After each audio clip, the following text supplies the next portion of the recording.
Kind of cold in here, isn't it? Or is it just me?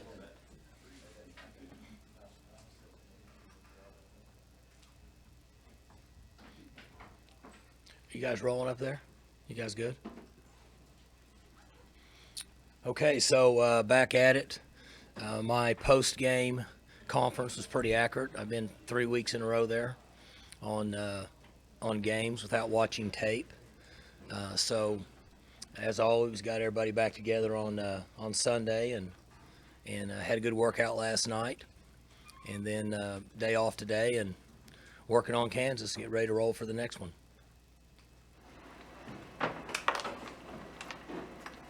After watching film, you said that you were going to look and see what exactly was going on with the defense. What did you see in them after you saw the film? I thought that their game plan was better than ours in all three phases, not just particularly on defense, and they executed it really well.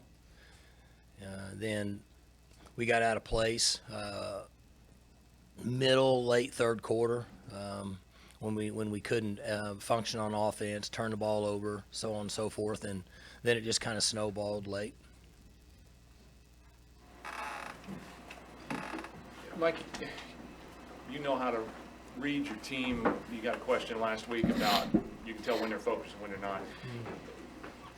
Looking back, was there any sign that maybe you get so ready to go and played so well against Boise that I know you said that the practices you thought were really good. Was there anything you could look back at and said maybe we weren't totally locked in?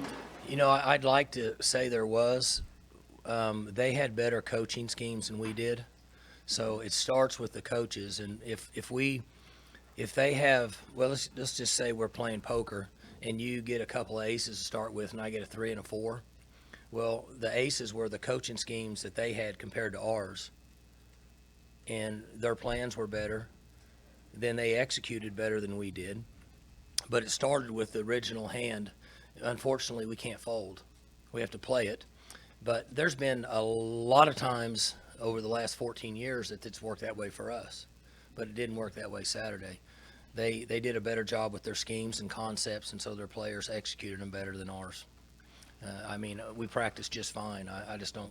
I'd like to be able to push it on that, but I don't think that's what happened. As far as kind of the guys who got dinged up on Saturday, Calvin, Malcolm, and Dylan, what are their kind of statuses? We won't know until tomorrow. They do all their medical work today and treatments and all that. With Calvin in particular, what is him full speed versus whatever percentage he was at? Not very good percentage. We should have taken him out. Should have taken him out right away as soon as it happened. He didn't help us much in the game based on he relies a lot on speed, and he was not moving very well. And so if we had to do it all over again, probably would have taken him out earlier. When he is at full speed, what are the things in particular, beyond what we see? Really what you see. I mean, he can come off the edge. He's a good blitzer. He can dip. He's flexible. He can get low. He's pretty powerful. He can run to the ball, make plays. Athletic. Because of those skills, does this defense fit him pretty well?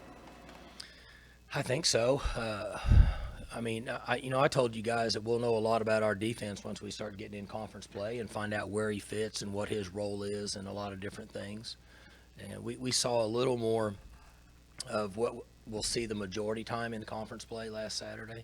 So we'll see how it progresses as we go through this and see how he fits into the system. And honestly, they're still learning the system. You don't learn it instantly. They're still kind of getting into the flow of it. It takes a little bit of time. Like Justice averaged, I think, 9 yards a carry Saturday, but only touched it 12 times. How do you kind of process and correct that? Process what? That he only got it 12 times. How do you go? Well, we got behind in the third quarter, and that didn't help. But if we'd be able to go back and do it again, you'd like to have pumped it to him about 18 times in that game. When you get behind late, no, not late, but late in the third quarter, you got to start to save a little clock and so on and so forth. But sure would like to have him touch it a few more times. Along those lines, Mike, it was feast or famine. He had several big runs, but got caught behind the line of scrimmage a couple of times. And I know you love the chunk plays, but How do you kind of even that out? Because you Well, got to. they didn't even it out. They either blitzed everybody or they played 8-man drop. And when that happens, if they bring them all, you're going to get hit some. If they bring them all and you hit the cutback, you're going to hit them. And then if you play 8-man drop, you should get some decent runs. So they they brought heavy pressure or they played drop. They didn't really play in the middle. Pretty good concept, really, on their part. Did you feel better about as a result, did you feel better about the offensive line after you looked at the tape? No. I've been pretty good on that in the last 3 weeks. We have to do a better job of picking those things up. We've got a new guy or two in there, but we're a little further along now. We need to do a better job of picking up a lot of the pressure. We miss those guys at times, and so that sways it to I don't really see anything different than what I said after the game. What do you think the prognosis is for those guys to correct those issues? I mean, where's your confidence level at getting better? Well, we'll be coaching them. We coached them yesterday, and we'll be coaching them tomorrow and every day, and that's just what we do. I wish that we had a lot more practices before the next game, so you take little baby steps. You can't go out there and practice for 3 hours, and you try to get a little better in each stage, and minimize the missed assignments will help a lot. There were some things they did better in this game than we had done, but some of the mistakes they made forced us into some negative yardage plays, and that's really where it's pushed us into a jam offensively. Mike, until that gets better and the issue is resolved, what can you and your staff, what can you guys do to work around those efficiencies? Nothing, not anything. I mean, there's several things in a car. You got to have a transmission, you got to have a radiator, you got to have a fuel pump. So that's part of the piece of the puzzle. You try to improve it. You can't just change who you are, and I don't think we necessarily need to. I think we have to look at where we're at and continue to improve on what we're doing, and that'll make it better. A couple of years ago, you had issues similar to these. I believe I wasn't covering you at the time, but I know enough to realize that there were some leaks there in 14, I think maybe 15 a little bit. You're talking about 4 years ago. O-line, yeah, O-line wise. You say that there's nothing you can do. You tried some things to work around those issues back then. Assuming you did, can you draw on anything? I mean, in terms of if there's a scheme that you reinstall that helps you protect Cornelius better, or open holster your running backs better, or is it really just a dead end until that gets resolved? Well, it's not a dead end, but you just have to take what you do and try to get better at it, and improve each day. I'd like to make it sound not so simple, but really this is what we do. These are the assignments we have on these plays, and we need to execute it. I mean, that's really what it comes down to. Is it frustrating the fact that you've got such talented backs? Your best player is a running back, or your most dynamic player. Mm-hmm. We've seen what JD and Chuba can do as well. You talked extensively about the potential there. Does that make this more frustrating when you've got the horses? You just need to give them some room. Not frustrating. I mean, it's part of coaching. It's what we do. You know, if they were all 4-point students and all Americans, they wouldn't hire coaches. You know, so it's not frustrating. We know what has to happen. You know, we just try to continue to work to get a little bit better each day, and they'll get better. We've got a couple guys that, for the most part, this is new to them. They haven't seen it, and sometimes that shows up, but I think they'll get better. I know you'd said last week you wanted to lighten the running load a little bit on Taylor. What was it Saturday, if anything? And I know you mentioned getting behind probably did this as well. He had 14, I think, on a second possession, but played it pretty close to the vest with quarterback run. And did that have anything to do with Dakota Allen? And did you notice them spying or anything on Taylor? Not really. It fell that way. Again, it's going back to some of the things that they did. In certain schemes, it's not built for that, so there wasn't as much of that in the game. And then in the fourth quarter, you fall behind, and it doesn't help. So there's just kind of a little bit of snowball effect there. Their defense, I know this isn't your job to talk about their defense, but a little bit better than what people were giving it credit for coming in here. I would say they were against us. They kicked our ass. But I can't say what'll happen down the road. I mean, it's hard for me to tell based on matchups. And we could spend a lot of time talking about this, but basically they had better schemes than we did, and they executed them. I mean, it's really that simple. What's the key to your defense bouncing back and having a better game? Well, you know, we tackled pretty good, really. Got out of place a couple times. I'm going to go back to what happens in games like that. When things are always going good, then you can open up and think differently in your play calling, and you can start turning the wheel, so it usually works in your favor. You guys have followed us for years. That's worked in our favor a lot of times, and that's what happened to them. And so Bundage should have come out earlier, in my opinion. We got caught on the cutback play, on the counter cutback play a couple times. Other than that, for the most part, we were in the right spot. We got caught down here on a quads in the boundary, and we're in a cover two look, and corner came inside, and the safety, we had a young kid playing safety, he got caught watching the play and didn't go to the half field coverage, turned the guy loose in the end zone. Some things like that can happen. And I had mentioned this to you guys in July that I was concerned about youth at the safety position, and came to be true. How much did Calvin St. Andrews have to do with guys' position, depth at that position? Oh, I don't know. I mean, he's a starter, so you want him in. I think it was more of just, you know, he kind of said, okay, I can keep playing, and you just kind of leave him out there, and then after a while you go back and look and you say, wish you would have come out earlier, because he was a step slow pretty much from that point on. Mike, what did you learn from watching Taylor's performance again? Taylor's fine. We need to block better. How have you kind of seen him handle his first loss? You wouldn't know.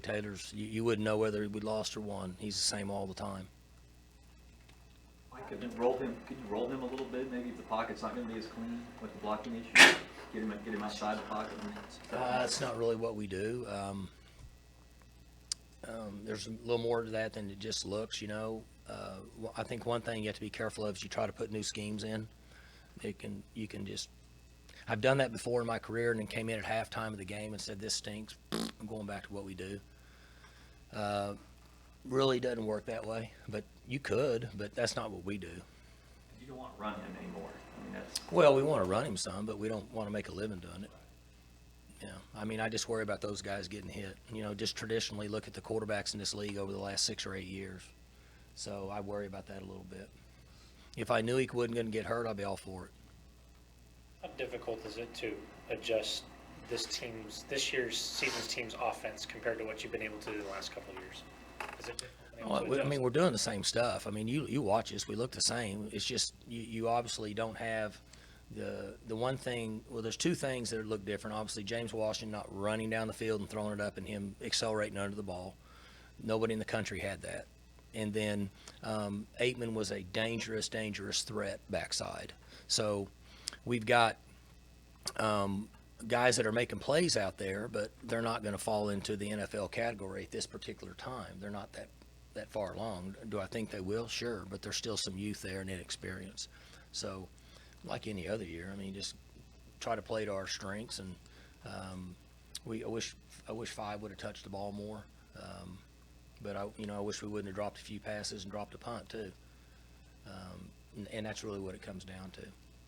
I know that Tylen had the mistake on the punt you just mentioned, and you could see over on the bench area how guilty he felt about that. But as a receiver, how pleased are you with his development? Because I mean, his ball skills one-on-one, he's almost unbeatable. Right. Yeah, he's coming along. He's if he continues to work hard and allow himself to be coached and developed and all those things, he'll be a kind of guy that people will be really scared of in the future. He just needs a little development, still very young, and he doesn't have a lot of experience now. He didn't get to play a lot last year. So, he's only really been in, I'm going to guess total play-wise, what would be the comparison to maybe 5 games in his career. Can you talk a little bit about Kansas defense?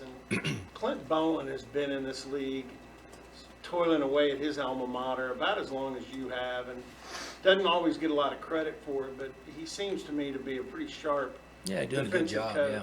yeah. Yeah, they're 3 down and drop 8 and 2 trap and 3 in quarters and try to bring guys off the edge and corral the middle of the field and force the ball outside and rally and make tackles is what they're doing. I mean, it's really close to what they did last year, moved a little bit more into that phase than what they had done in the past. So that's what you're going to get. You talked about Taylor being even keeled, and you can't tell if he lost or won. When he talked to us after the game, he seems to really put a lot on his shoulders as far as what he takes responsibility for. He does, yeah. It's important to him. He cares a lot, and so, like all of us, we want to have success. Saturday is your showtime. It's your opportunity to go out on stage, and when it doesn't work or coaching wasn't good or we didn't play good, you're kind of disappointed, and you would really want it to be that way. So you get 6, 8, 12 hours to do it, and then you got to come back to work the next day, and you got to adjust and go on down the road. Do you worry about him at this sort of young stage in his actual playing career being too hard on himself? No, he's fine. He practiced good last night. He just cares. He just cares. It's important to him.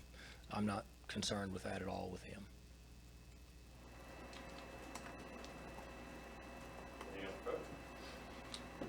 Also, one announcement, Jalen McCleskey is not with us anymore. He did not feel good about us getting the ball to him, so he's decided to redshirt and transfer. So we're going to let him set the rest of the year. Just so you guys will know, that decision was made this morning. Good. Become a surprise to you? Was it? Based on this new rule, not really. I think you'll see I think you'll see a lot of that. So he's been awesome for us. I hated to see it. I think he's got 175 catches in his career or something. I don't know the numbers, but he's been awesome and great young man, great family. He just didn't feel like that he was getting the ball enough and wants to save his year and sit and transfer to another school. So, I mean, if that's what guys on the team want to do, I mean, that's what, we're going to allow them to do that. Do you think this is kind of an unintended consequence of that new rule? That's a big word for me. What does all that mean? I mean, I'm not trying to be funny. I'm just, No, you you took a think lot it's more something that classes when- than I did probably in English. When they made that rule, that was something they considered as a possibility? It could be an issue. That's a really good question. If I was just to throw something out there, it probably should be a rule that would be consistent within your first 2 years of eligibility. Could be very popular in the future. So the NCAA is going to have to take a hard look because right now the rules, forget Jalen's situation, the rules don't allow us to add a number to that. So let's say you had 5 guys do it. Well, I'm playing with 80 instead of 85 on scholarship now, and I can't replace those numbers even at the semester. And they also count against your APR. So probably a little bit of a loophole that the NCAA didn't consider. They're might have to rethink how you're going to do that, because if you have open door transfer policy, which is becoming somewhat liberal now in the country, then we as coaches and the organization probably needs to be able to reuse those numbers some way to get back to an 85, because we can't control that. So they probably need to put some thought into that. I think he's got more career catches than anybody on the roster. How much does this affect you guys these next 8 Well, games? sure, you lose a good player, but we live in a world where things like that happen now, and transfers becoming very popular. And so what would keep a young man from doing that all across the country at any given time? But if they come to you and say, hey, I'm not getting the ball enough, and I feel like that I need to be somewhere that allows that to happen, then you have to give him that opportunity. I mean, I don't have any right to keep him here, and I couldn't anyway. He could just walk off. I mean, the ball's in his court. So we had a good meeting this morning, told him that I didn't think it was the best decision, but I certainly would support it, just like I would my own son that would be that age, if that's what he chooses to do, and hated to see it happen. But if that's what he wants to do, then I cannot prevent that from happening. But my concern, selfishly, and our staff's concern, is the other 134 guys on our team that we're trying to get ready to play for the next game. And those are decisions that just have to be made. graduate here and then use his? I don't know if he'll graduate. He would, he could just transfer. No, he doesn't have to graduate. He can just roll right on out. Mike, you think this has anything to do? His dad's now coaching at Tulane. Does he want to go play for his I dad? wouldn't want to get into all that. I mean, that's his business. And really, Robert, to be truthful, the reason I'm making this announcement now is when we have these situations, the best thing to do is be upfront. Let's talk about it. Let's get it out there. There's no reason to hide things. I did not ask him where he wanted to transfer to. I only went over the procedures that we have in place here, and then he's obviously free and welcome to do whatever he wants to do. And I want to make this clear. I'm not upset with the young man. I'm just being honest with y'all. There's no reason to beat around the bush. It is what it is. Was today the first time that he'd come to you about this? No, he had mentioned it earlier, but you know, you look at it from my standpoint. We can't control who touches the ball all the time, especially at the wide receiver position.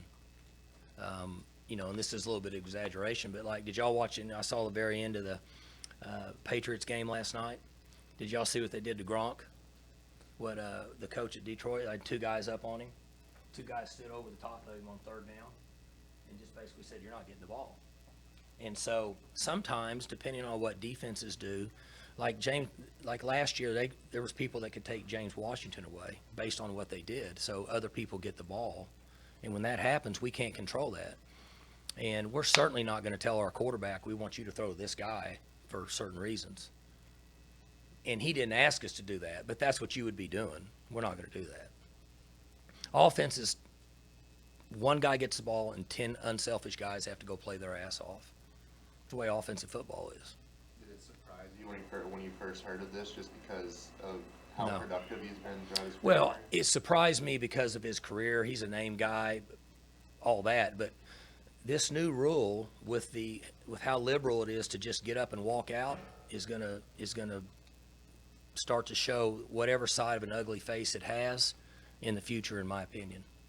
And I'm not against the rule. I'm good, but they just need to tinker with it a little bit to make sure that it's better for everybody involved if a player just wants to leave. And everybody's been wanting that, right? I mean, everybody in the country, the fans, y'all been writing about it. Kids need to be able to leave whenever they want. So that's what everybody wants. So that's where we're at. You mentioned how the receiving corps is a young group in general, and you have Jalen, one of the most experienced guys. So how much responsibility does that put on Tylen and Tyron and guys like that to make sure? Well, we've got other guys. 88 can play. I mean, 13 can play. 2 can play. 81's healthy now. He ought to be able to make some plays. We can do a few things different here and there. That's just part of it. Guys get hurt, and other guys have to play. And now I think guys transfer, and other guys have to play. Landon Wolf, do you expect him to slot into that, or is there kind of a open competition of different schemes? He's next inside guy, yeah. You know, and so 17's in there, and you know, hopefully he's healthy enough to play this week. But it's fine. I mean, that's just the way it is. It's you know, it is what it is, and everybody has their own role in life and decisions we make, and for whatever's best for ourselves or Jalen and going down the road. This being the fourth game this week of the year, it might be a yearly occurrence now. If you were a betting guy, and I know you're not, I would say you could stake some money on that. You'd get pretty good odds on that in the future. In fact, you might see it somewhere else. Now, I don't know if anybody else will be as honest as I am with it, but you might see it show up next week. But the best thing to do is talk about it, right? Here it is. It's all out there. Beyond Stoner and Wolf, we talked about Trace already being injured. You're getting really thin, it seems like, an inside receiver. Thinner than what we've been. Yeah. But it is what it is. We don't have Plan B. I don't think they have an NFL anymore, do they? They got rid of Plan B. Can't pick guy up on the wires, let's put it that way. So that's why we have coaches, and that's why they get paid all the money they get paid, figure something out, and come up with a plan. Let's keep rolling. Mike, as you said just a little bit ago, there's only so many balls can go around receivers. Mm-hmm. Having said that, when a kid like Jalen comes to you and says, "I wasn't getting it enough," is there any part of you that wonders, was he getting it enough? You can't in our offense. We can't do it. Chris Lacey is a really good college football player. Had 19 catches last year. And he's still on some team now, right? On somebody's practice team? Huh? I mean, I don't know what to tell you. I mean, you're not going to throw it to James, or you're not going to throw it to Aitman, you're not going to throw it to 17, or last year one had, 50-something catches. Yeah, yeah. So what are you going to do? You know, the quarterback's got to go through his progression and do what he's got to do. He can't worry about who's doing what. So defenses have gotten smart over the last few years, and they can determine a lot of that, with the exception of maybe handing the ball to 5 more. You know, but who gets the ball out there on the perimeter? Really tough. Good. All right, guys.